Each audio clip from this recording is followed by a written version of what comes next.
দেখেছো দিদি কো দুষ্ট, নিশ্চয় মামার কাছ থেকে পুতুল আদায় করেছে।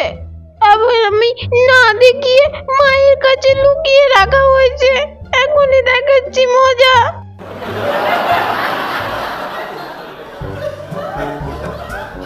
এক যে ছিল দুষ্টু মেয়ে বেজায় হিংসুটে আর বেজায় ঝগড়াটি। তার নাম বলতে গেলেই তো মুশকিল, কারণ ওই নামে শান্ত লক্ষ্মী পাঠিকা যদি কেউ থাকেন তারা তো আমার উপর চটে যাবেন। হা হা হা।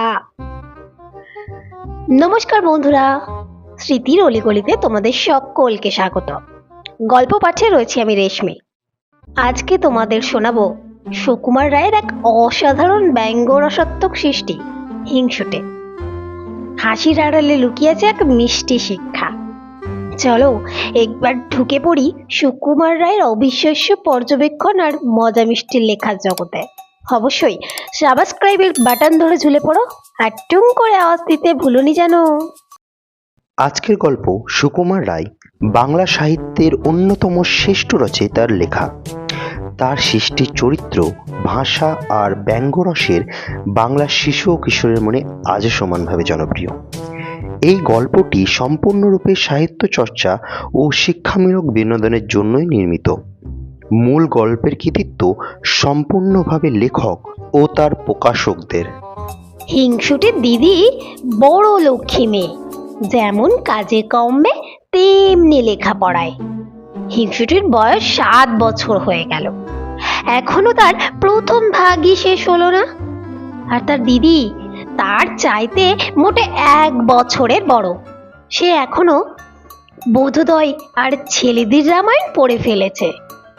ইংরেজি ফার্স্ট বুক তার কবে শেষ হয়ে গেছে।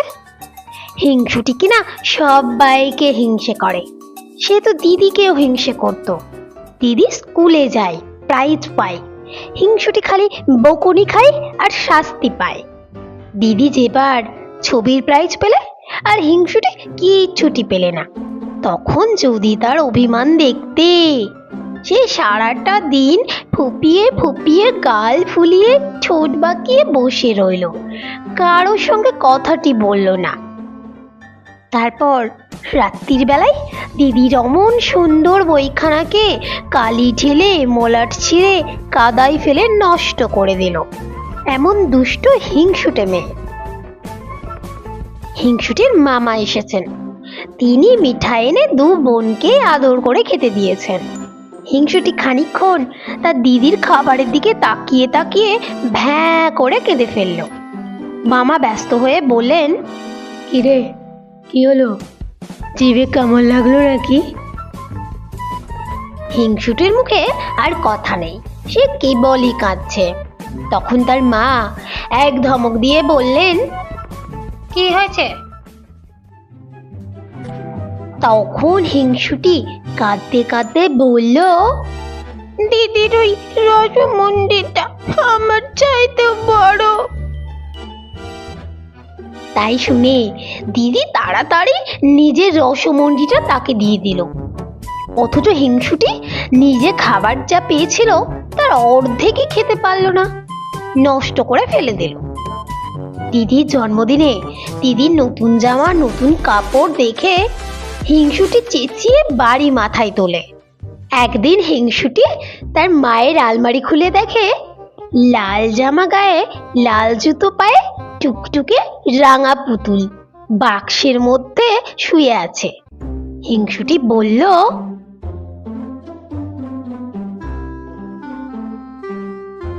দেখেছো দিদি কো দুষ্ট, নিশ্চয় মামার কাছ থেকে পুতুল আদায় করেছে। আবার আমি না দেখিয়ে মায়ের কাছে লুকিয়ে রাখা হয়েছে। এখনই দেখাচ্ছি মজা। তখন তার ভয়ানক রাগ হলো। সে ভাবলো, আমি তো ছোট বোন, আমারই তো পুতুল পাওয়া উচিত। দিদি কেন মুচি মুচি পুতুল পাবে? এই ভেবে সে পুতুলটাকে উঠিয়ে নিল।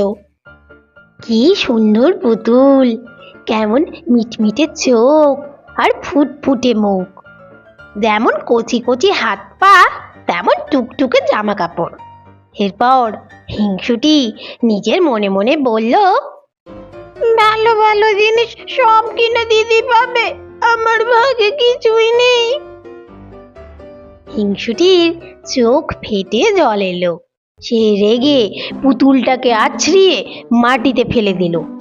তাতেও তার রাগ গেল না। সে একটা ডান্ডা নিয়ে ধাই ধাই করে পুতুলটাকে মারতে লাগলো। মারতে মারতে তার নাক মুখ হাত পা ভেঙে দিল। তার জামা কাপড় ছিঁড়ে তাকে আবার বাক্সের মধ্যে ঠেসে রাগে গড় গড় করতে করতে চলে গেল। বিকেলবেলা মামা এসে তাকে ডাকতে লাগলেন আর বললেন, তোর জন্য কি এনেছি দেখিস নি এখনো? তা শুনেই হিংসুটি একেবারে দৌড়ে এলো। কই মামা, কি এনেছো? নাও না, নাও না। মামা বললেন,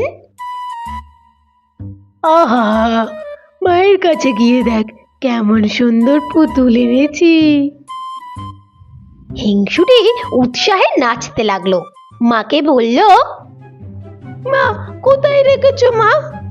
মা বললেন, আলমারিতে আছে। শুনেই ভয়ে হিংসুটির বুকের মধ্যে ধড়াস ধড়াস করে উঠল। সে কাঁদো কাঁদো গলায় বলল, সেটার কি লাল জামা আর লাল জুতো পরানো, মাথায় কালো কোঁকড়ানো চুল ছিল? মা বললেন, হ্যাঁ, তুই দেখেছিস নাকি? হিংসুটির মুখে আর কোনো কথা নেই। সে খানিকক্ষণ ফ্যাল ফ্যাল করে তাকিয়ে তারপর একেবারে ভ্যাঁ করে কেঁদে ফেলল। এরপর এক দৌড়ে সেখান থেকে পালিয়ে গেল। এরপরে যদি তার হিংসে আর দুষ্টুমি না কমে তবে আর কি করে কমবে?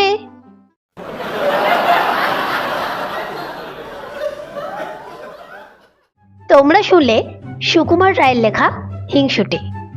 গল্পটি যদি তোমাদের ভালো লাগে তবে অবশ্যই লাইক, শেয়ার আর হ্যাঁ, সাবস্ক্রাইবের বোতাম ধরে ঝুলে পড়ো আর টুং করে আওয়াজ দাও। আর কমেন্ট বক্সে জানিয়ে দিও কেমন ধরনের গল্প শুনতে চাও।